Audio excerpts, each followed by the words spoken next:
Welcome to this deep dive discussion on early Christianity, particularly the controversies surrounding Polycarp of Smyrna.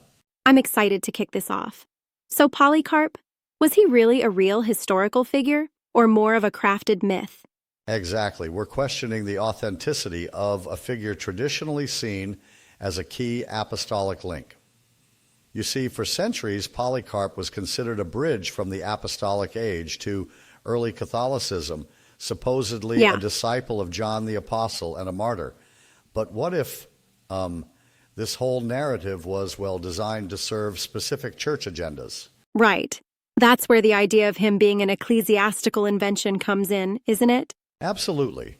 The argument is that Polycarp might have been a composite figure, a sort of reverse-engineered hero created to counteract rival factions like Marcionism.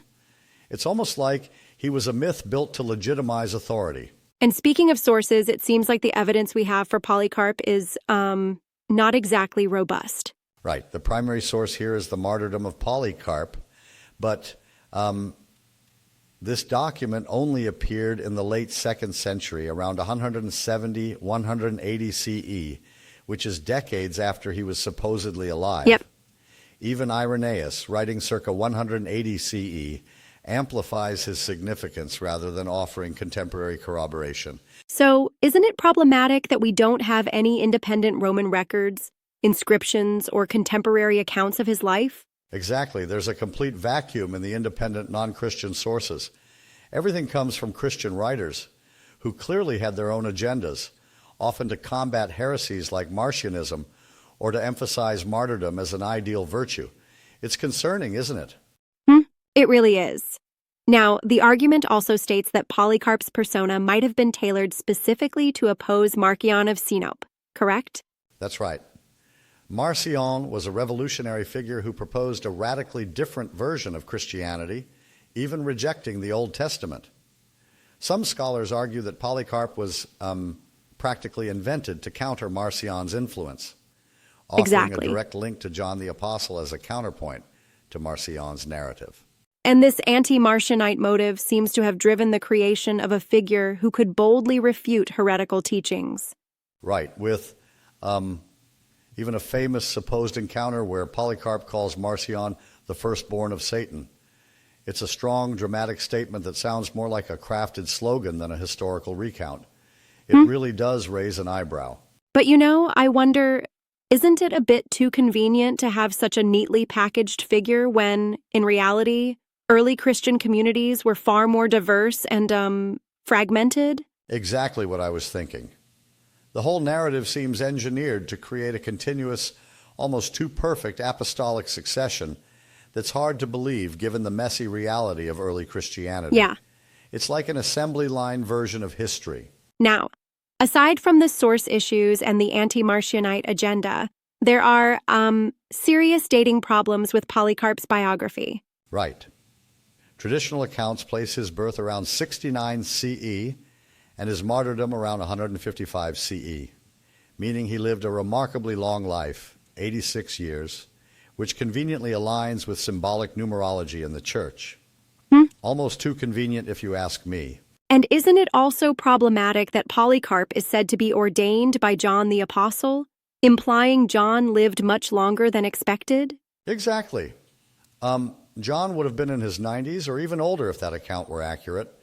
These chronological stretches are more than just minor inconsistencies. They point to a constructed narrative meant to serve ecclesiastical legitimacy. It's a neat, tidy story, but too neat. Right. And what about the internal anachronisms in the texts attributed to Polycarp?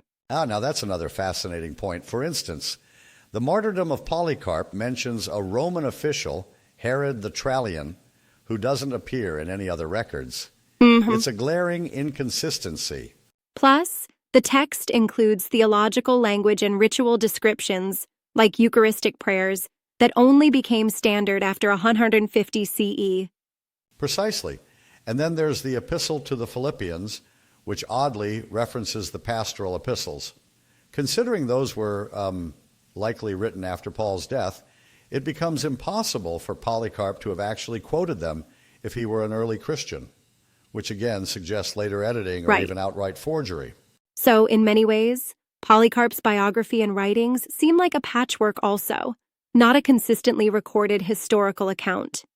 Precisely. They appear to be a mix of real fragments, possibly combined with a lot of later embellishments or ghostwriting aimed at bolstering early church credentials. It's like a historical collage. Now, if we take all of these points together, where does that leave the concept of apostolic succession? Well, this is the bombshell. If Polycarp was a constructed figure, then the direct line from John the Apostle to the so-called Orthodox Church crumbles. Exactly. It would mean that what many took as a smooth, divinely ordained chain is potentially just a well-crafted myth. And that shatters the idea of an unbroken apostolic heritage, revealing early Christianity as much more fragmented and contested than traditionally believed. Yes, it exposes early Christianity as a battleground of ideas, power struggles, and manufactured narratives rather than an orderly transmission of authority, a much messier reality.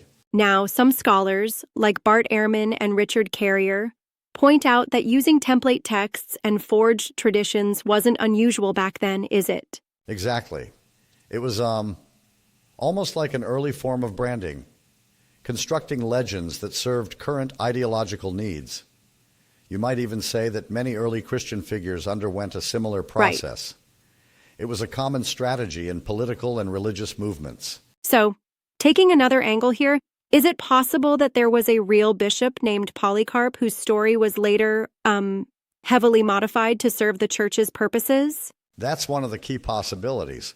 There could have been a real individual whose deeds were amplified and mythologized over time. But then again, the overwhelming convergence of these inconsistencies leans towards him being more of a composite fiction. Yeah. It's a tough call. I have a small critique here. Isn't it a bit overreaching to dismiss all historical basis just because the narrative gets too perfect? There could be genuine, albeit rare, instances of a real person whose story fits the symbolic needs of a community. That's a fair point. And I'd agree that we should be cautious not to throw the baby out with the bathwater. However, the lack of any independent corroborative evidence does weigh heavily against his historicity. It's a balance between skepticism and the possibility of embellished truth. Exactly. A respectful challenge indeed. It's like looking at a vintage painting and asking, how much is art and how much is varnish? Perfect analogy. The story of Polycarp is layered in both genuine historical kernels and later ideological varnish, designed to impress and unify the community. A classic case of legend building.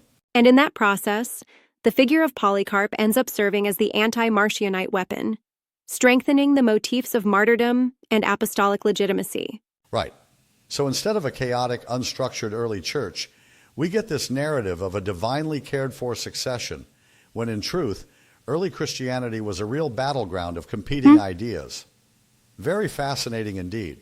It really makes you wonder about how history is reshaped and remembered to serve current needs. Absolutely. It's like the church carefully curated its own mythology, ensuring that all the pieces bound together into a cohesive and almost too perfect story of divine continuity. Right. Despite the messy, contested origins. So, if we take the bombshell further, without a verifiable Polycarp, the whole concept of a golden chain linking the apostles to later church leaders is, fundamentally undermined. Precisely.